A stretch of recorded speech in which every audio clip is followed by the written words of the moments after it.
I didn't know I was going to talk really, and I'm not going to talk very long. What can I say? The man who we are here to talk to, who will talk to us, that is Martin Luther King. I think it's very important to remember that this moment in 1968 is a kind of combination of things that began in this country quite a long time ago, and specifically speaking, in 1954, with a Supreme Court decision outlawing segregation in the schools, and in 1957, when Martin was thrown that ball in Montgomery, Alabama, when Rosa Parks refused to stand up because her feet hurt. Now, we watched in this 11 years, in this 13 years, depending on the point of view, in this country, a terrible descent. What Rosa Parks was saying in Montgomery in 1956, and what those Negroes were saying when they were marched for 389 days, the country did not want to hear and did not hear. And as time rolled on, and kids, including people like Stokely Carmichael, were being beaten with chains, thrown into jail, marching up and down those dusty highways, trying to change the conscience of this country. Still nobody heard, and nobody really cared. And poor Martin spent most of his time in and out of jail, as all of us know, trying to redeem what we claim we live by, the principle of love your neighbor, the principle of if it happens to you, it's happening to me. The principle John Donne talked about, when he said that any man's death diminishes me. But in this country, race and Christianity and power are so tied together in self-interest. What one takes is self-interest, that no one heard it. It's only now that people are beginning to suspect that something terrifying has happened, and with our consent, because we do know that we cannot fight a civil war, which is what this ferment is about, because I am your brother. I was born here. My father's and my father's blood is in this soil, and nothing will drive me from this country. It also belongs to me. You cannot fight a civil war and a global war too at the same time, and especially if both are predicated on the same principle. And I'm not now accusing the Americans of being wicked. I'm accusing us of having allowed ourselves to be brainwashed into a state of ignorance which allows us to forget that the peasant in Saigon and the peasant in Detroit are the same people. And what we don't know about the peasant in Saigon is what we don't know about Sambo here. And that has destroyed the American sense of reality. And I suppose what we're here to do tonight is begin to correct that. Now, people who can believe that I was happy on the levee picking cotton, or happy in the mines digging coal, and giving all this away to other people for their wealth, and unable to protect my house, my woman, my children, are people who can believe that I did this out of love for other people, and that I was happy doing it, and that all those songs and dances I learned while I was doing it meant that I was happy. Can believe anything. And I'm afraid that the people who claim to represent us in Washington these days, from the president on down, do believe that. And do believe, as they believe so long, that they have the right to tell me how to live. And are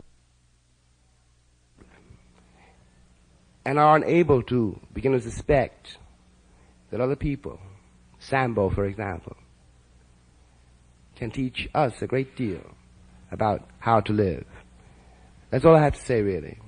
I think that the most hopeful thing that is happening in this country now is that finally cities being blown up, the isolation of black and white being more severe than it's ever been before, the great, great gap between all of us in this country, all over this country, and the fact that the government does not in any way whatever respond to what the people feel, is finally forcing all of us to realize that the life of this country is in our hands. It is not as it was thought of 10 years ago when Martin and those kids were marching up and down those highways, a Negro problem or a civil rights problem. What it is for all Americans now, and I mean this literally from the very bottom of my soul, it is now a matter of life or death. And it's up to us. Thank you.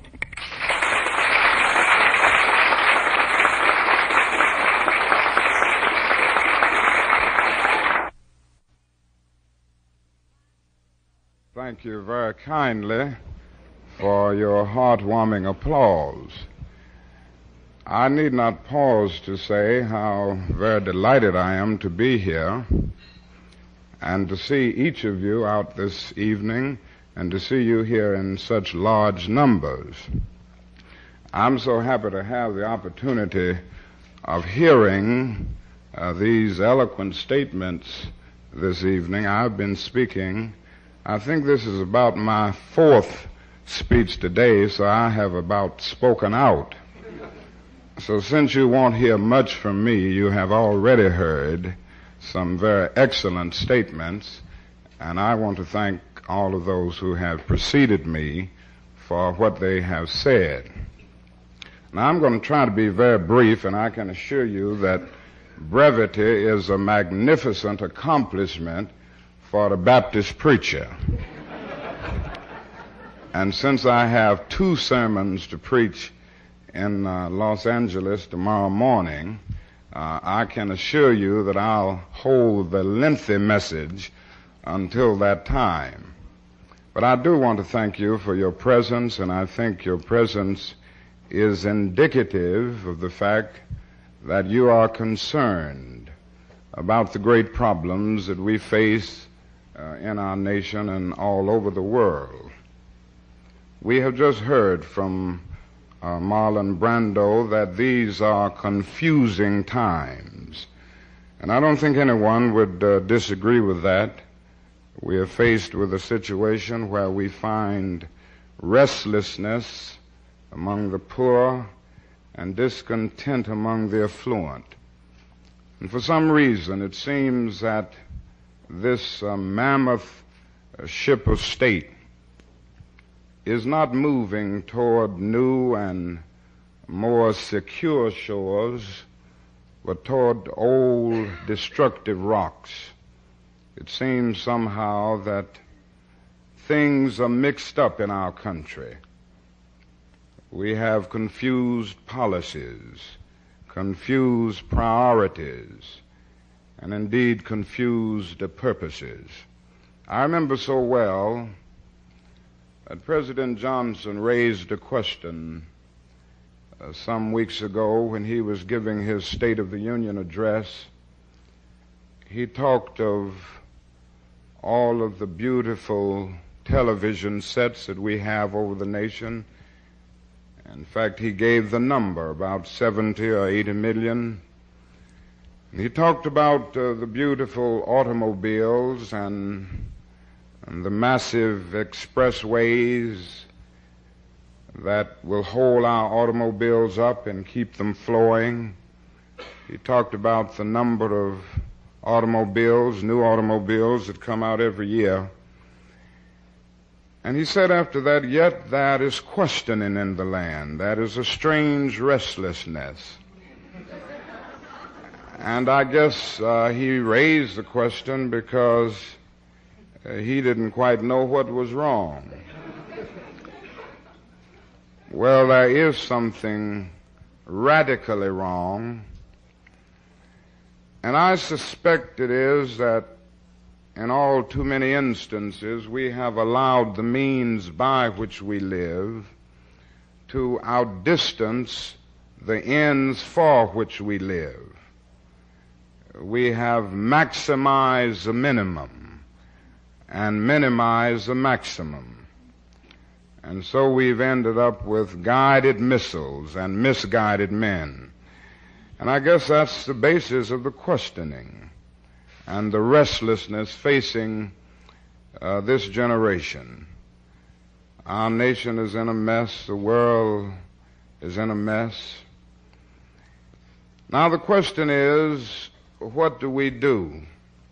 And I must confess that I have no pretense to omniscience. I don't know everything, and the answers are hard to find today because of the great ambiguities of life and history. But we have to do something. Marlon Brando also mentioned the riot report, the Kerner report, that came out a few days ago. And it said some things to us that we cannot ignore. Some of us have been saying these things all along, but nobody paid much attention to them. Now maybe after they have now been said by a presidential commission, and now that these things have the halo of respectability about them, maybe some people will listen. But in gloomy and realistic terms, that report pointed out that our nation is moving toward two societies, one white and one black, separate and unequal. And the fact is that with this kind of move taking place, hatreds are deeper, tensions are greater, misunderstanding will be wider. But the commission report didn't stop that. It brought out another thing that is often painful to hear, and yet it must be heard if the problems that we face in our nation are to be solved. And that is the fact that racism is still at the center of our nation. We must honestly face the fact that America is a racist society. And we must see racism for what it is. It is a myth of an inferior people. It is a tragic notion that one group has all of the worth and all of the knowledge, all of the significance, all of the purity, and another group has all of the inferiority, the worthlessness, and the impurity. And whenever racism is a basic philosophy, whether it is expressed overtly or whether it is subconsciously or latently held, it always brings into being an absolute disrespect for human personality. Now, the first thing that must be on the agenda of our nation is to get rid of racism in all of its dimensions. And it means that white America will have to do something positively, affirmatively, and meaningfully in order to bring all of God's children into the mainstream of the life of this nation. It cannot be done short of something massive. And it means that those who have not known the pathology of the ghetto will have to somehow take that empathetic journey and join hands with those who have been denied and who have been hurt and who have been exploited for so many years. Massive programs are needed, and that means billions of dollars. And the question is whether the affluent part of America is willing to make the sacrifice so that everybody will be able to live a creative life. I was saying earlier this afternoon to a group that sometimes the bootstrap philosophy can be exaggerated. Certainly, people should try desperately to lift themselves by their own bootstraps. But we must always understand that this cannot be an absolutistic philosophy. There's only so much that anybody can do. I was on a plane the other day, and a man started talking with me, and he said, the thing about your people is that they don't do anything for themselves. And he went on to say that all of the other ethnic groups have come to America, and they face problems just like your people, and yet they lifted themselves by their own bootstraps. And I looked at him and tried to talk with him in understanding terms. And I said, you know, it doesn't help the Negro for insensitive, unfeeling white people to say that other ethnic groups who have been in this country 100 or 150 years and who came voluntarily have gotten ahead of him, and he's been here almost 350 years, and he was brought here involuntarily in chains. And I went on to say to him that no other ethnic group has been a slave on American soil. And then I went on to bring out to him that the nation made the black man's color a stigma. And the fact is that when his color was made a stigma, that brought about a great sense of depression. There was no way to change it. And even linguistics and semantics conspired to make the Negro feel that he was nobody. If you open Roget's Thesaurus, you will find there some 120 synonyms for black. And virtually all of them represent something low, degrading, nasty, smut, dirty. You'll find about 130 synonyms for white. Almost everyone represents something high, pure, chaste, noble. And in a real sense, our children have so often been taught day in and day out 120 ways to feel that they are inferior, and whites have been taught 130 ways to feel that they are superior.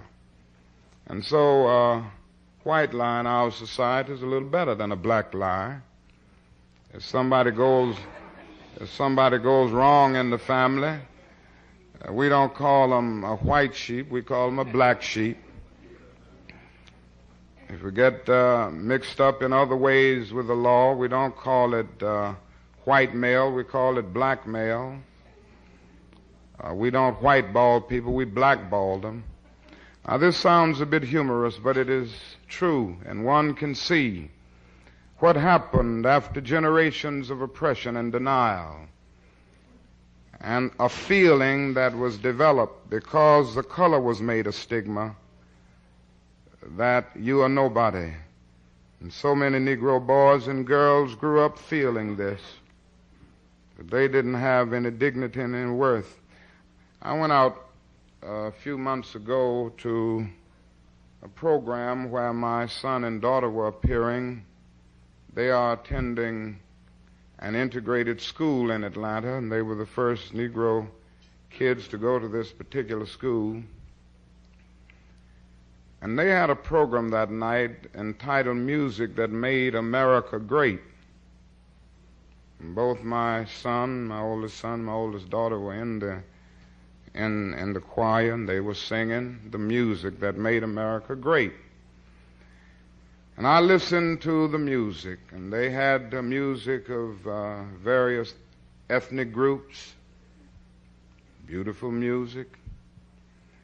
And then I was waiting to hear some other music that I knew was great, the most original music on American soil, some of the most beautiful music that has ever come forth.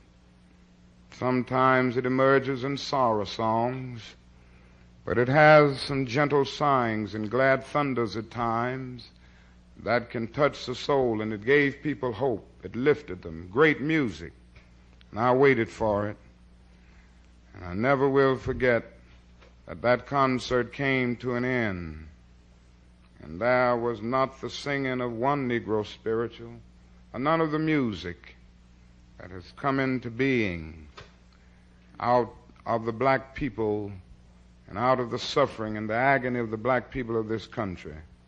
Instead of that, the program ended with the singing of Dixie, and I looked at my son and my daughter having to end the program singing Dixie, the music that made America great.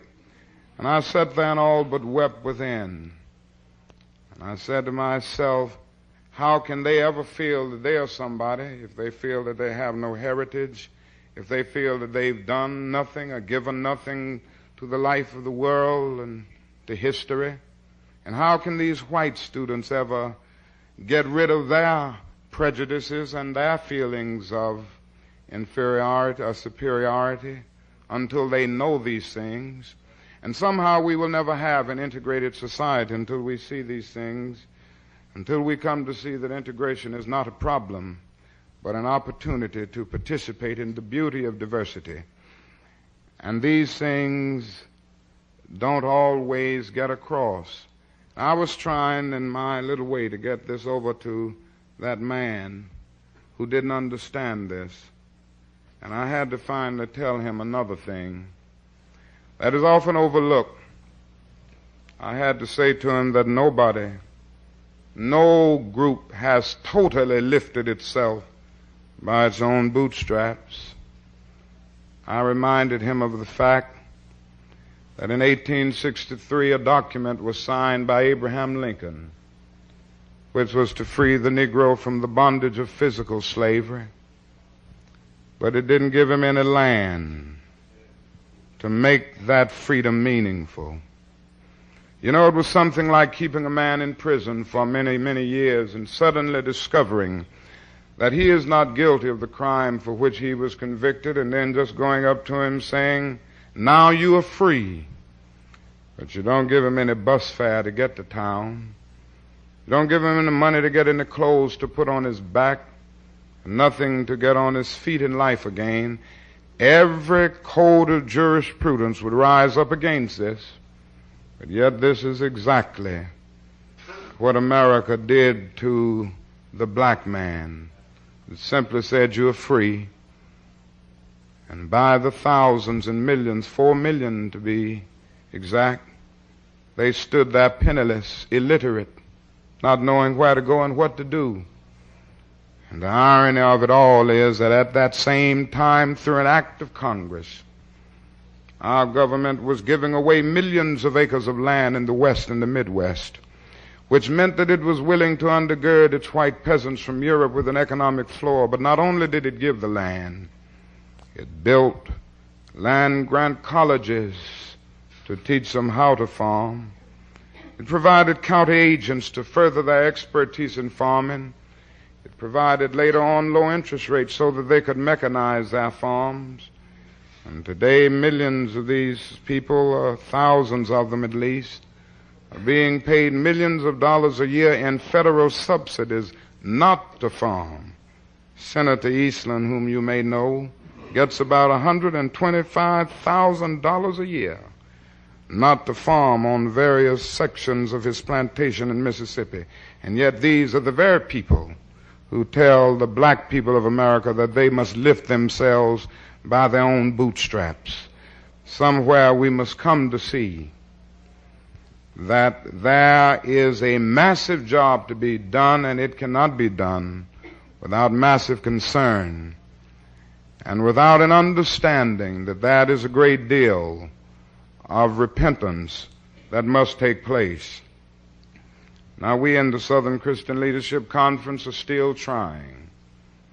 The job is often difficult, and I can say to you that it is terribly frustrating. Often we all feel that we are struggling in a situation where The problem is basically insoluble. And yet, in order to live, you've got to maintain hope. You've got to go on in spite of. You've got to have that something that the existential philosophers call the courage to be. And so we're trying to go on in spite of. And as we go on, we need the support of all people of goodwill. The problem can only be solved when there is a kind of coalition of conscience. Now, I'm not sure if we have that many consciences left. Too many have gone to sleep. But there are some left. And we've got to be that something that Arnold Toynbee, the historian, refers to as a creative minority, ready to do battle for the sacred, vital, valid issues of life, ready to do battle for the principles of justice and goodwill and peace and brotherhood. There are a lot of poor people in our nation. We've seen them in various ways, but so often we don't allow ourselves to see them. And therefore they become invisible. The invisible poor. I would not fool you when I say that I've been in the Delta of Mississippi, and I've been in the little shacks of people who earn less than $400 a year. I wouldn't be fooling you if I told you that I've been through the slums of Chicago. I lived in one. I've been through the slums of Cleveland. I lived there for about 6 months last year. And I would not be telling you an untruth. And I say to you that I've seen young Negro men and women not earning enough money, and their parents not earning enough money to begin to function in the mainstream of life. I've seen the lead poisoning in their houses. I've seen the rats and I've seen the roaches. I've seen them because they didn't get much sleep that night. They had to stay awake to keep the rats away from their children. I've seen these things with my own eyes. And sometimes out of despair, out of agony and out of the ache and anguish of their daily lives, they try to forget it all and they try to escape. Sometimes they turn out of humiliation to dope addiction, alcoholism, not wanting to face it. Sometimes a father will end up leaving his family because the welfare law says that a family can't get welfare if there's an able-bodied man in the house. And here he is unemployed, not able to get a job, but he's in the house. And so for humanitarian reasons, he ends up deserting the family so that the children can get something to eat. I've seen these things happen. Now the job facing the nation today is to get rid of poverty. We are the richest nation in the history of the world. Our national gross product this year is about $800 billion. That is what it is, the richest nation in the history of the world. It wouldn't take much to do what I'm talking about. It wouldn't take a great percentage of that national gross product to do what I'm talking about. If the haves are willing to somehow join hands with the have-nots and armed with compassionate traveler's checks, journey into that other country of their brother's hurt and denial and neglect, it wouldn't take that much. We've done it before. We talk in Congress about rewarding the rioters, and I've heard congressmen standing up saying they aren't going to reward the rioters.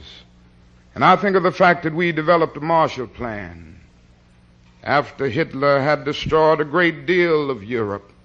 We built it back up. We built a great deal of Germany back up. And nobody said you are rewarding the Nazis. And that is something shameful about a nation with people who have lived in it all of these years. And because in anger and in moments of understandable bitterness, they exploded into violence, and the only response is to call for a day of prayer and the appointment of a commission, and then the president won't even say a kind word about his own commission's report. It is time now for something positive to take place. And this is why we're going to have a campaign in Washington. This is why we're going with poor people. I don't know what we'll be able to do in Washington. Frankly, I know we've got to do something. I know we've got to take the inchoate rage of the ghetto and transform it into a constructive and creative force. It is not enough for an oppressed people to be angry, because anger is not a program. It is necessary to unite and organize so that that anger can be transformed into a creative and constructive force.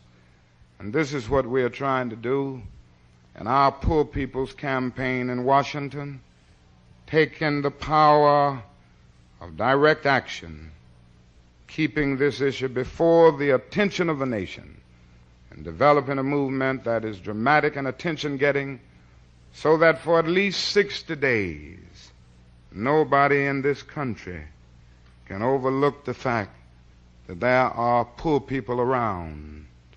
And we solicit your support as we go to Washington, not to beg, but to demand jobs or income now. Now, there's one other thing.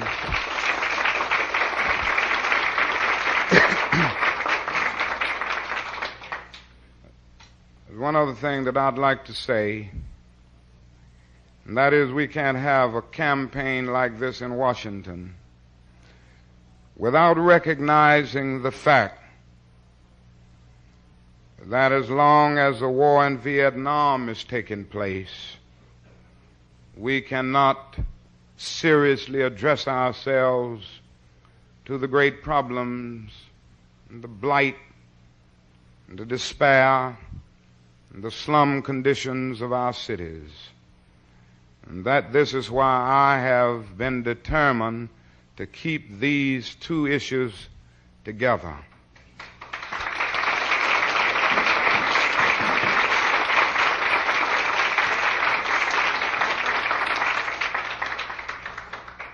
There comes a time when silence is betrayal.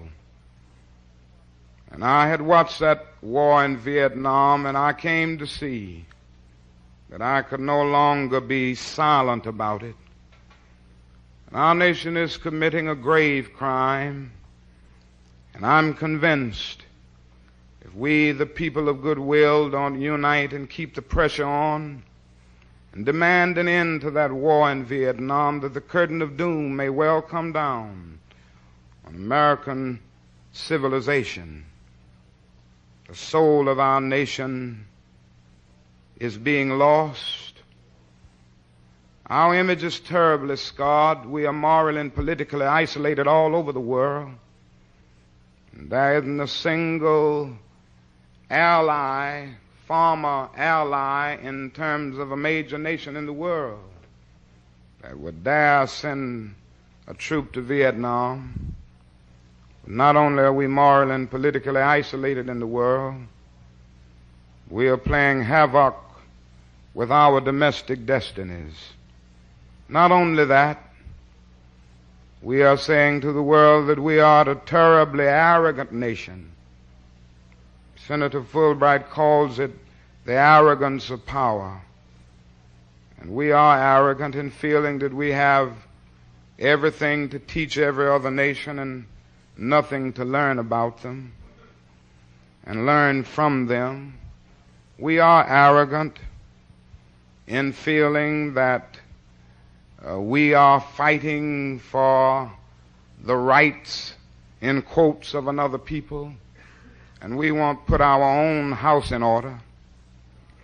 We are arrogant in sending young black men and white men to fight in brutal solidarity on the battlefields of Vietnam. And yet when they come back home, it is doubtful that they'll be able to live together on the same block. These are the facts of life. But not only that, the longer we stay in the war in Vietnam, the closer and closer we push the whole human race to destruction. So we must oppose this war. We must oppose it because it's evil, it's unjust, it's inhuman, and because it can destroy everybody. There are those who say to me, you should stick to civil rights and don't mix these issues, and I always have to say that it would be rather absurd for me to be working for integrated housing and integrated schools and not be concerned about the survival of a world in which to integrate. And I think we've got to see that the question now is the survival of mankind. John Fitzgerald Kennedy said on one occasion, mankind must put an end to war. A war will put an end to mankind. This is where we are today. And so let us continue to stand up for peace, and let us continue to stand up for freedom and justice. Let me say in conclusion that even though our struggle is much more difficult now, and it's more difficult because it's going to cost something. It's going to cost billions of dollars. As I said earlier today, it's easier to integrate a lunch counter than it is to eradicate slums. It's easier to guarantee the right to vote than it is to guarantee a guaranteed annual income or to create jobs. And so things are more difficult now.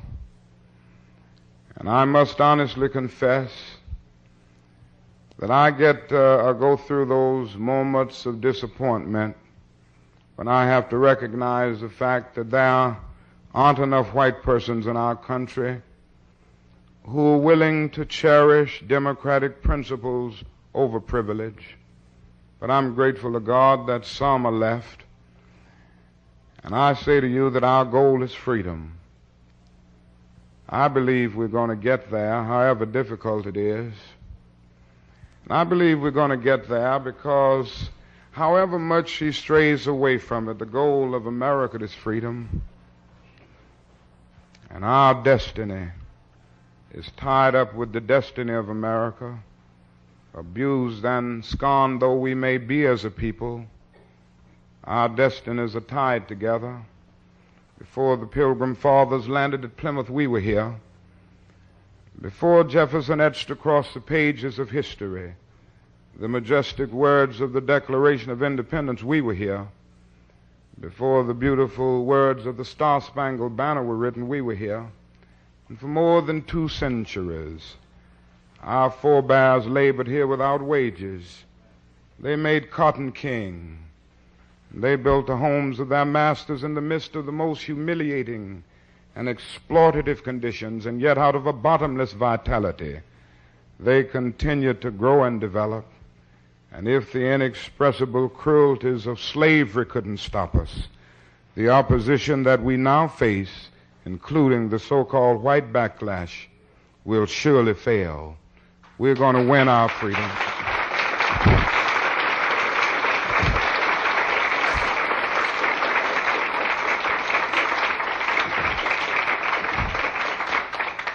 We're going to win our freedom because both the sacred heritage of our nation and the eternal will of the Almighty God are embodied in our echoing demands.